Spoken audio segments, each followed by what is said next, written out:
محترم میاں جی رمضان صاحب اور دوسرے جمعیت کے احباب کا اصرار تھا، میں آ گیا۔ اور اگر مجھے یہ معلوم ہوتا کہ یہ جگہ 100-125 کلومیٹر ہے تو میں ہرگز بھی نہ آتا۔ میں تو یہ سمجھا کہ گھنٹہ 1.5 گھنٹے میں پہنچ جاؤں گا، مگر یہاں پہنچنے میں تو 3 گھنٹے لگ گئے، اور اب یہاں سے واپس جانے میں اور 3 گھنٹے۔ لیکن مجھے آپ حضرات کے اتنی بڑی تعداد میں امارت شرعیہ کے سلسلے میں جمع ہونا مجھے آنے کے بعد بڑی خوشی ہوئی۔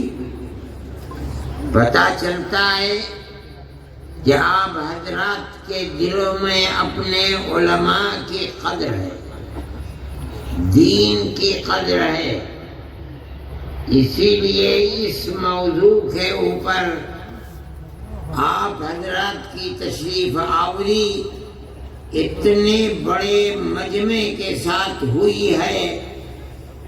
اللہ آپ کے دلوں میں اور آپ کی اولاد اور نسلوں کے دلوں میں دین اور دین سے وابستہ علماء سے اس والہانہ تعلق کو قائم رکھے۔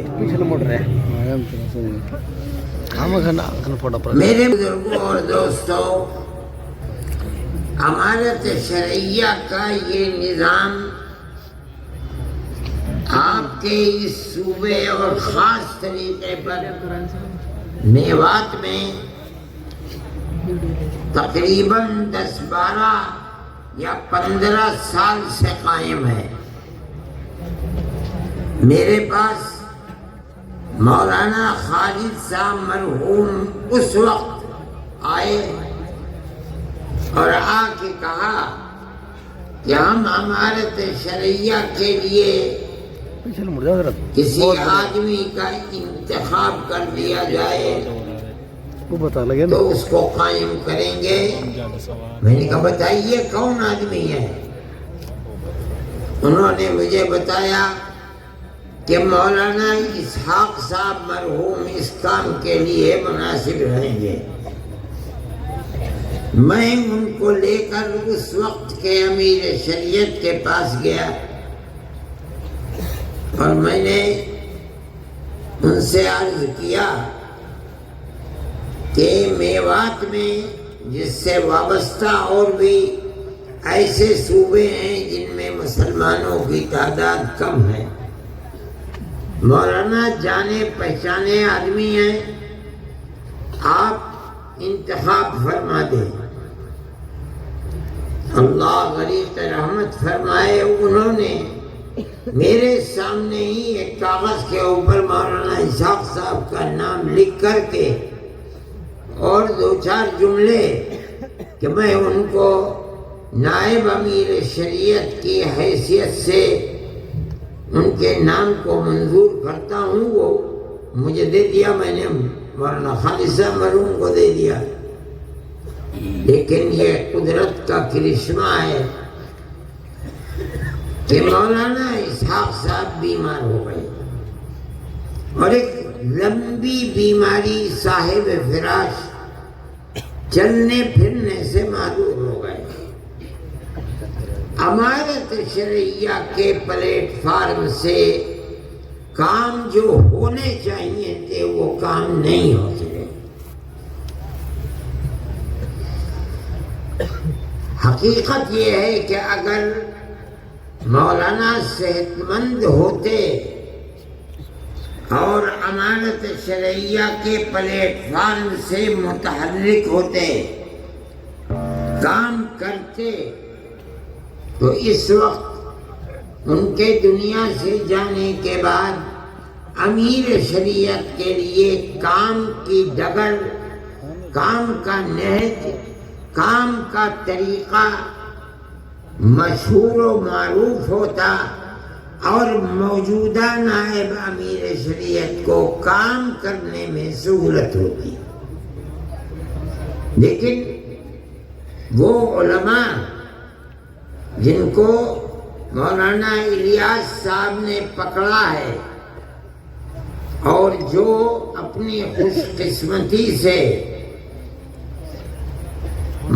دین کے اس کام پر لگتے ہیں اور لگنے کا ارادہ رکھتے ہیں، اور مجھے خدا کی ذات سے توقع ہے کہ اللہ ان کے دل میں لگن اور اخلاص پیدا فرمائے گا. اور جن لوگوں کو ضرورت ہوگی خانگی اور گھریلو معاملات کے اندر ناچاقی اور مسائل کے پیدا ہونے پر، تو بجائے اس کے کہ وہ کورٹ میں جائیں، محکمہ شرعی کے کام کرنے والے لوگوں کے سامنے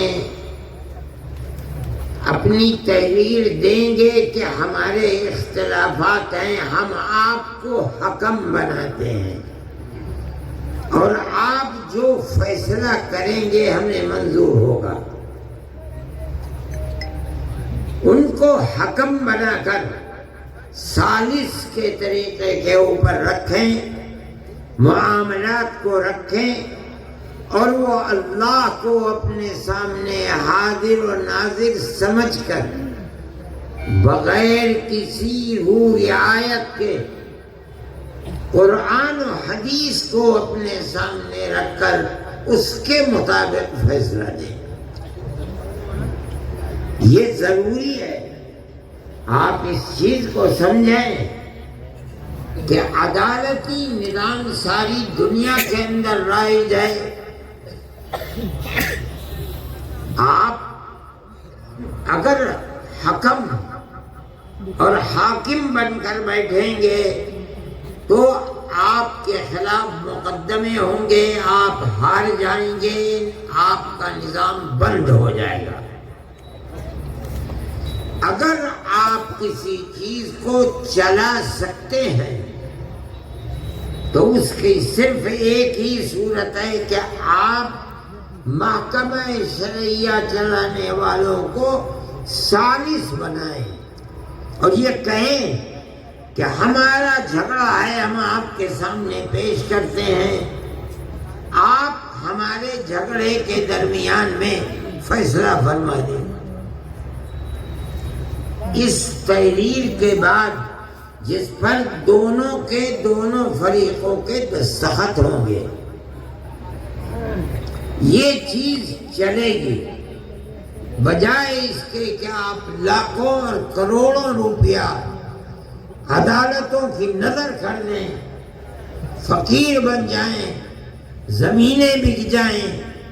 یہ بہت آسان چیز ہے کہ جس کو مثل مشہور ہے کہ ہلدی لگی نہ پھٹکری اور رنگ آیا چوکھا، اس طریقے پر آپ کام کر سکیں گے.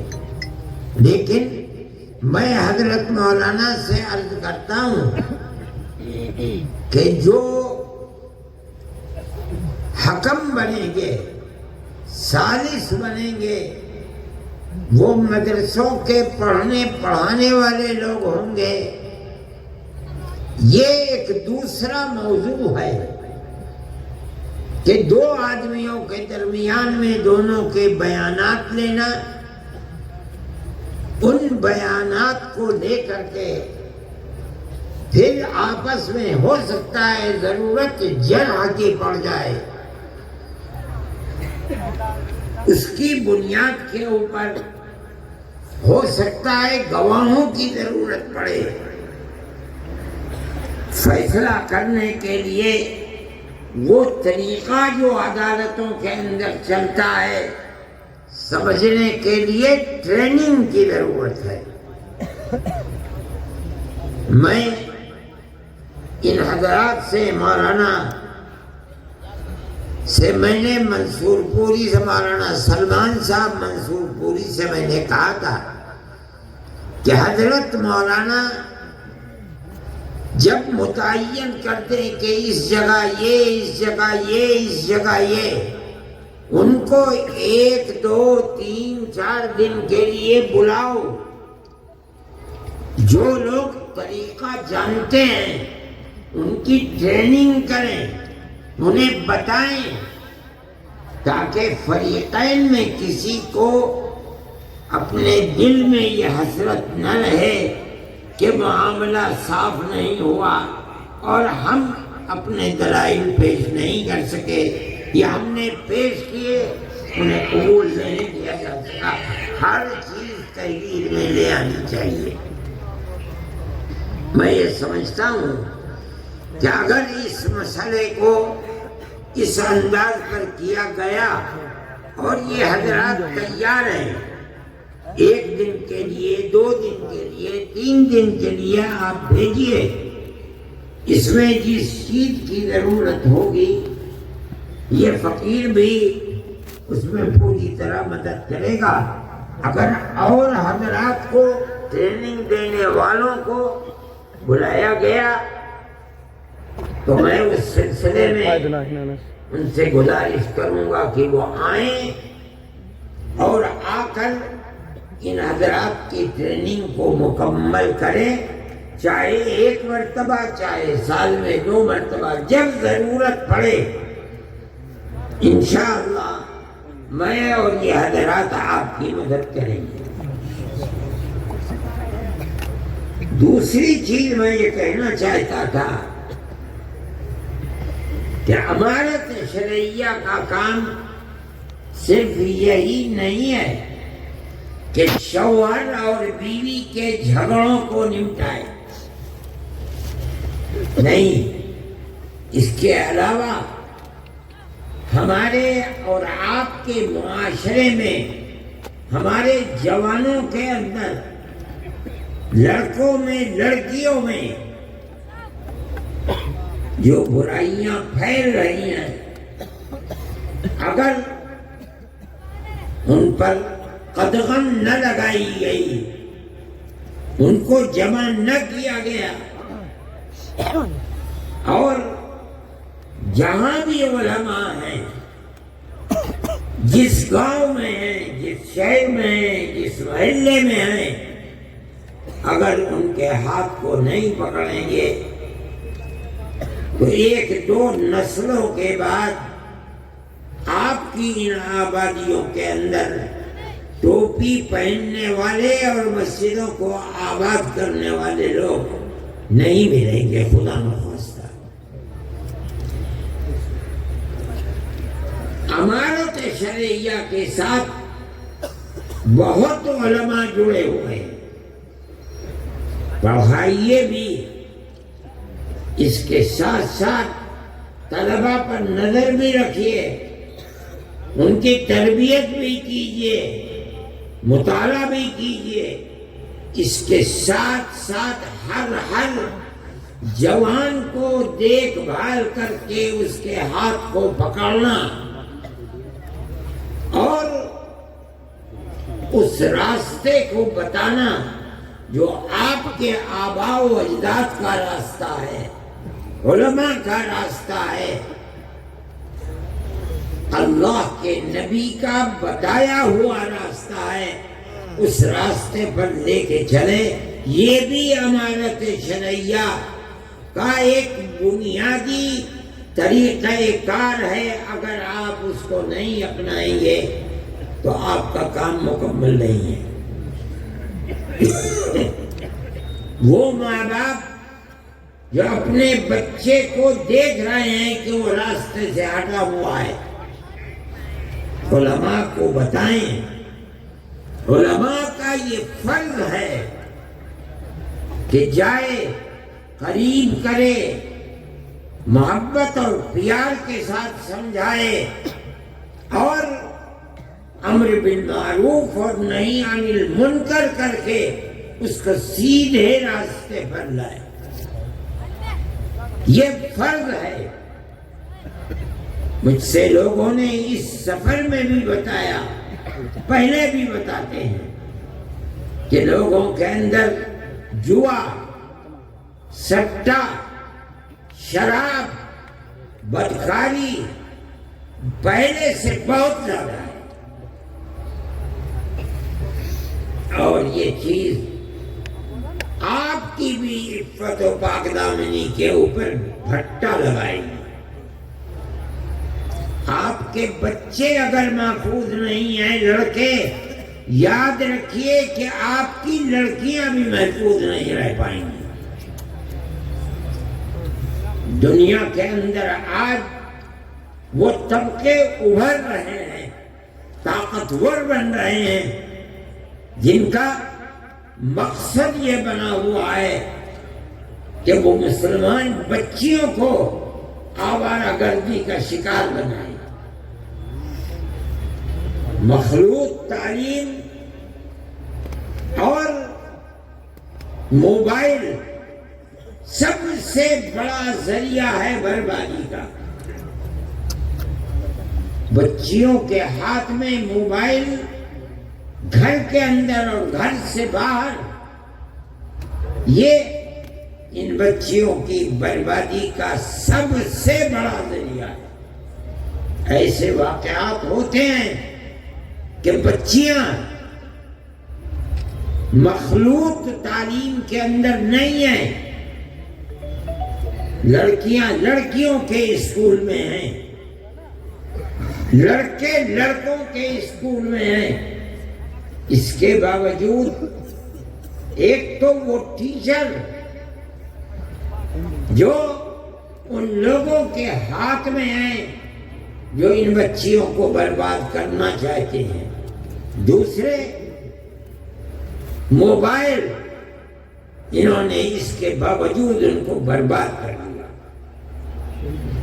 میں آپ سے کہتا ہوں، ابھی مظفر نگر کے اندر مسئلہ ہوا، پولیس نے ایک ہوٹل کے اوپر جا کر چھاپا مارا، 50 لڑکے اور 50 لڑکیاں پکڑی گئیں۔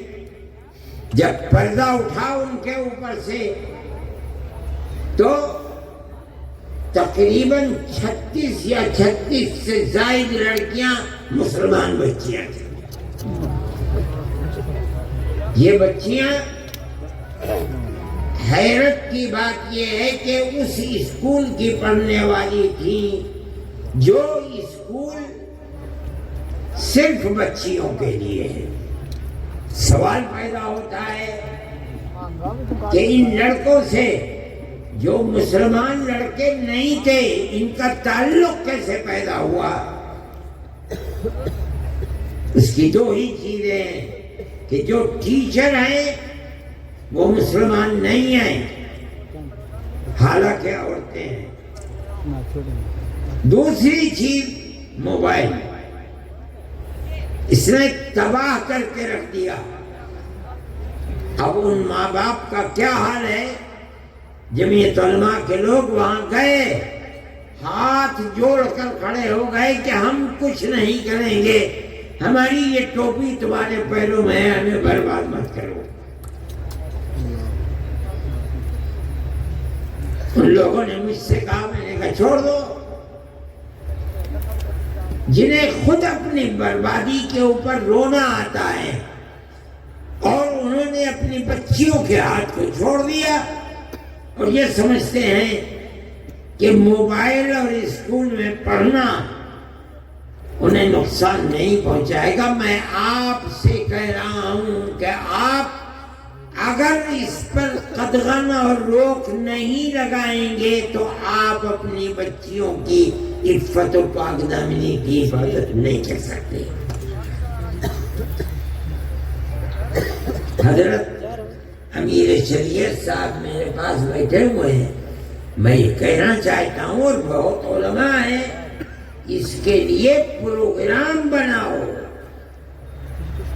اپنی قوم کو راہ راست پر کس طرح لایا جا سکتا ہے، اپنی زندگی کو کھپا دو، لگا دو، اگر اس کے اندر کوتاہی ہوگی تو آنے والے 50 سال کے اندر کتنی بربادی ہوگی آج آپ اس کا تصور نہیں کر سکتے۔ ایسے لوگ ہیں ملک کے اندر جن کا پروگرام یہی ہے کہ مسلمانوں کے گھروں کے اندر عفت و پاک دامنی کا جنازہ نکالا جائے اور وہ اس کے اوپر لگے ہوئے ہیں۔ میں خواہ اس چیز کو یہ مجمع یہ جلسہ وہ سننے کے لیے نہیں ہے، میں یہ کہتا ہوں، ماں باپ سے بھی کہتا ہوں، علماء سے بھی کہتا ہوں، امارت شرعیہ کے ذمہ داروں سے بھی کہتا ہوں کہ خدا کے لیے قوم کی فکر کرو۔ صرف اتنی بات کافی نہیں ہے، صحیح ہے، جمعیت علماء کا پروگرام ہے کہ آپ وہ اسکول جن میں 5ویں کلاس کے بعد مخلوط تعلیم ہے، آپ مخلوط ملی جلی لڑکے اور لڑکیوں کی تعلیم کو بند کریں۔ خدا نے جن کو طاقت دی ہے 10 20 25 50 آدمی مل کر تھوڑی سی زمین دے کر بچیوں کے لیے الگ اسکول، بچوں کے لیے الگ اسکول بناؤ۔ کوشش کرو کہ بچیوں کی اسکول کے اندر پڑھانے والی مسلمان ٹیچر مہیا ہو۔ ان اسکولوں کے اندر عورتوں کی جماعتیں بھیجو، ان بچیوں کی تربیت کریں، ان کے ہاتھ میں موبائل نہ دو تاکہ ان کے خیالات پراگندہ نہ ہو۔ اپنی آنے والی نسل کی حفاظت کے لیے یہ ضروری ہے، ضروری ہے، ضروری ہے، ورنہ ہم اپنے جس ملک میں رہتے ہیں جہاں سیاست ہندو مسلم اکثریت اور اقلیت کی نفرت کے اوپر ٹکی ہوئی ہے، وہ آپ کے اور آپ کے بچیوں کی عفت و پاک دامنی کو زندہ نہیں رہنے دینا چاہتے۔ یہ آپ کی ذمہ داری ہے کہ آپ اپنی آنے والی نسل کو العیاذ باللہ ارتداد سے بچائیں اور انہیں مسلمان چھوڑ کر مریں۔ اس کی کوشش کیجئے کہ وہ بھی جب وقت آئے تو مسلمان رہتے ہوئے مریں۔ یہ ہماری ذمہ داری ہے۔ قُوا أَنفُسَكُمْ وَأَهْلِيكُمْ نَارًا، اپنے آپ کو بھی جہنم کی آگ سے بچاؤ، اپنی آل اولاد اہل خانہ کو بھی جہنم کی آگ سے بچاؤ۔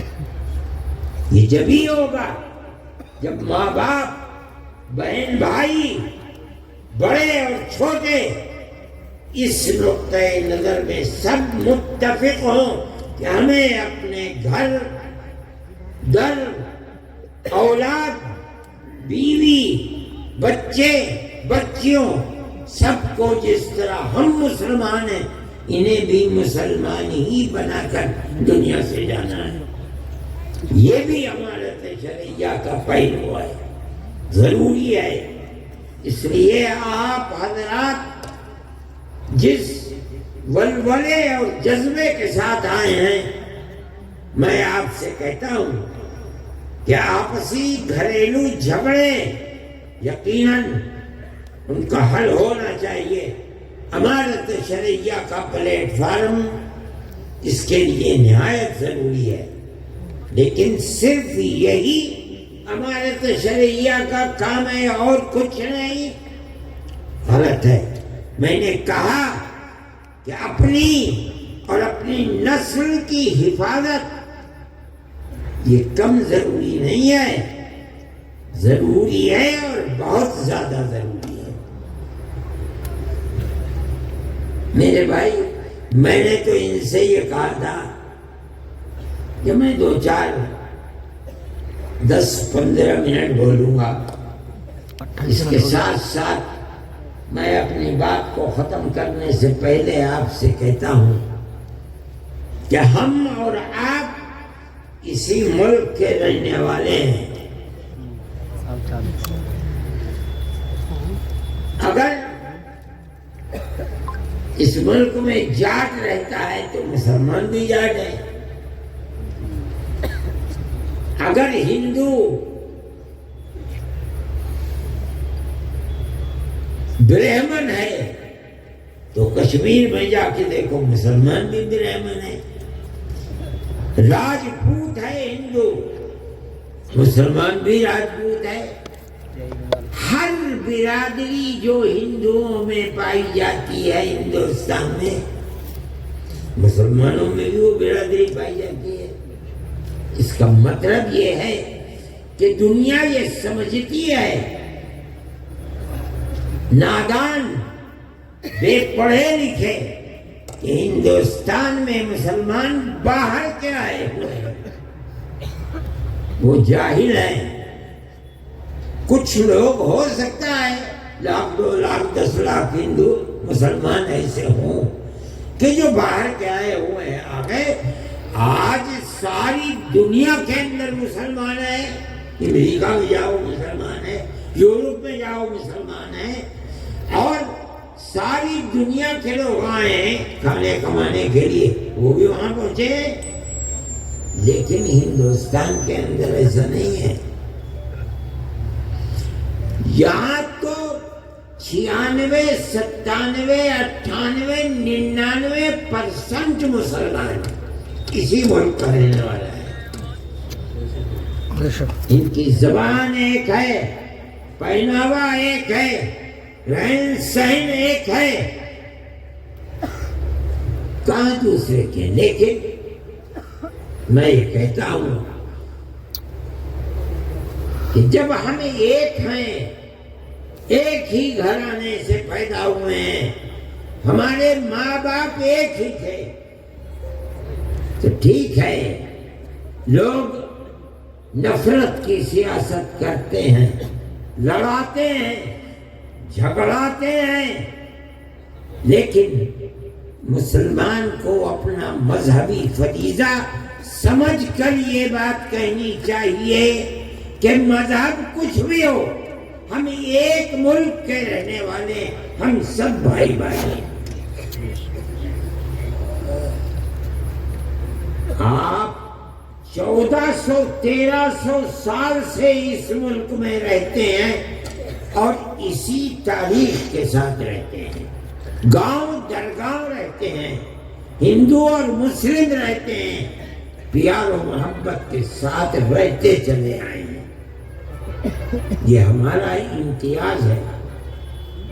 دنیا چاہتی ہے کہ جہاں اقلیت ہندو کی ہے مسلمان نکال دیں، جہاں اقلیت مسلمان کی ہے ہندو نکال دیں،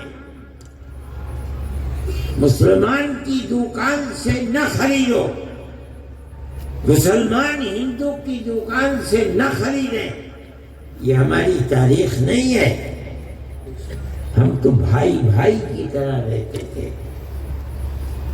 آپ کی تاریخ کو دنیا آگ لگانا چاہتی ہے۔ جمعیت علماء کا نظریہ یہ ہے، آپ اپنی تاریخ کو زندہ کریں اور ہندو مسلمان ہر جگہ بھائی بھائی بن کر رہیں، ایک دوسرے کے دکھ میں سکھ میں شریک رہیں۔ اگر کسی کے یہاں شادی بیاہ ہے، اگر اس نے نہیں بھی بلایا ہے، آپ چلے جائیے، مبارکبادی دے کے چلے آئیے، لیکن اگر آپ الگ رہیں گے تو اس کا مطلب یہ ہے کہ ملک کی وہ فرقہ پرست طاقتیں جو الگ کرنا چاہتی ہیں، آپ اپنے عمل سے انہیں کامیاب بنا رہے ہیں اور ملک اس طرح برباد ہو جائے گا۔ امانت شرعیہ کا یہ موضوع نہیں ہے، لیکن جمعیت علماء کا یہی موضوع ہے۔ میں اتنا بڑا آپ کا مجمع ہے، میں اس دن دلی کے اندر میرا جلسہ تھا، ایک پنڈت جی کا بھائی میں بھی آؤں گا، اتنا بڑا ٹیکا یہاں لگا ہوا، صبح صبح آ گئے۔ میں نے کہا پنڈت جی چلو، وہ آ کے میرے پاس ہی بیٹھ گئے، بہت دیر دیکھتے رہے دائیں بائیں۔ اس کے بعد جب میں نے انہیں فون کیا بعد میں، پنڈت جی گئے تھے کیا دیا؟ کہنے لگے جی میں نے تو اپنے جیتے جی اتنا بڑا مجمع دیکھا نہیں تھا۔ میں نے کہا کوئی خراب بات راجی کیا بات کرو، بہت اچھی اچھی بات کی تھی۔ تو میں یہ کہتا ہوں کہ پیار و محبت ایک دوسرے کے دکھ اور سکھ میں بھائی بھائی کی طرح شریک ہونا، شریک رہنا، اس کو آپ اپنی زندگی کا مضبوط نصب العین اور نظریہ بنائیے، تبھی آپ عزت و آبرو، چین و سکون، امن و امان اور پیار و محبت کے ساتھ رہ سکتے ہیں، اور یہی آپ کی تاریخ ہے۔ آپ اس چیز کو سمجھیے جو میں کہہ رہا ہوں، اور اس پر اپنے آپ کو مضبوط کر لیجیے۔ کوئی کچھ بھی کہے، آپ اسی کو اپنا نصب العین بنائیے۔ علماء کو یہ بات لوگوں کے سامنے رکھنی چاہیے، اور اپنے باپ دادا پردادا کی جو تاریخ تھی جس کو مٹایا جا رہا ہے، آپ اس تاریخ کو زندہ رکھیے۔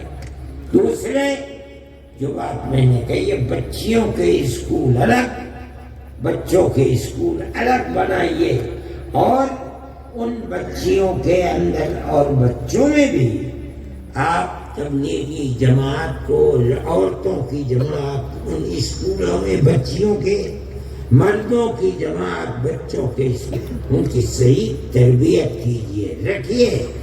بغیر تربیت کے تعلیم کچھ تعلیم نہیں ہے، بیکار ہے۔ اللہ تعالی آپ سب کی ہماری مدد فرمائے، دین و ایمان پر ثابت قدمی عطا فرمائے، ہمارے ملک کے اندر امن و امان کی فضا کو اللہ مضبوط فرمائے، اور جو لوگ ہماری تاریخ کو، ہندو مسلم تاریخ کو مٹا رہے ہیں، اللہ انہیں ناکام و نامراد فرمائے، ملک کو امن و امان کا گہوارہ بنا دے۔ وصلی اللہ تعالی علی خیر خلقہ سیدنا محمد وعلی آلہ واصحابہ اجمعین۔ میں نے دعا اور کیسے کرتے ہیں؟ دعا کے لیے ہاتھ اٹھانا ضروری ہے، پڑھ لیا ہوا ہے میں بات بھائی، دعا ہی تو پھر سب نے آمین کہا ہے، دعا کے لیے دیکھیں مجھے اٹھا کر پھینک دوں